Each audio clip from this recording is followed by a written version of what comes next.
You are ant. You love sugar cube. If you have one sugar cube an entire anthill, sugar cube very rare. Sugar cube valuable. But if sugar cube factory starts mass producing sugar cubes become common. Now sugar cube worth less than dirt you live in.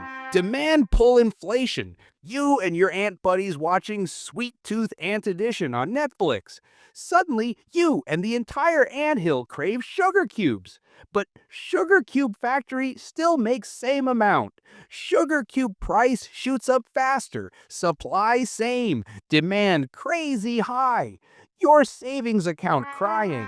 Cost push inflation. Sugar Cube demand stays normal, but Sugar Cube Factory gets invaded by termites, those wooden chomping jerks. Production drops. Fewer sugar cubes available. Price goes up because scarcity makes everything expensive. Production cost inflation. You buy sugar cube, you crunch sugar cube. Life is sweet, literally. You tell ant buddies about amazing sugar cube store. Soon, entire anthill marching there like Black Friday shoppers. Store sells out.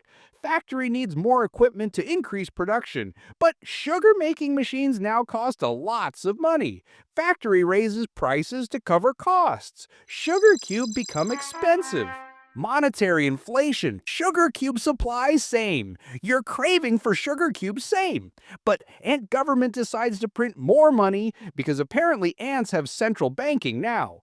Suddenly, everyone has more money, but same amount of sugar cubes. Sellers realize money isn't worth much anymore, so they charge more money per sugar cube.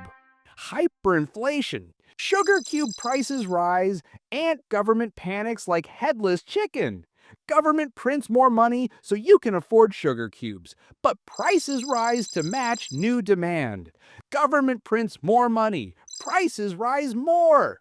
Government prints even more money. This cycle continues until you need wheelbarrow full of money to buy single sugar cube. Eventually, ant government gives up, burns all money, great bonfire though, and switches to leaves as new currency. Everyone confused. Chaos ensues. Conclusion. Inflation, not necessarily evil villain trying to ruin your six-legged life. If your money increased same rate as sugar cube prices, you're fine. If your money increased but sugar cube prices stay same, you're rich and living your best life. But if your money stays same while sugar cube prices skyrocket, you're poor ant. You are every ant. Every ant is you. We're all just trying to afford our sugar cubes in this crazy inflated world. To protect yourself from inflation's cruel sting, invest your money wisely. Please like and subscribe for more such videos.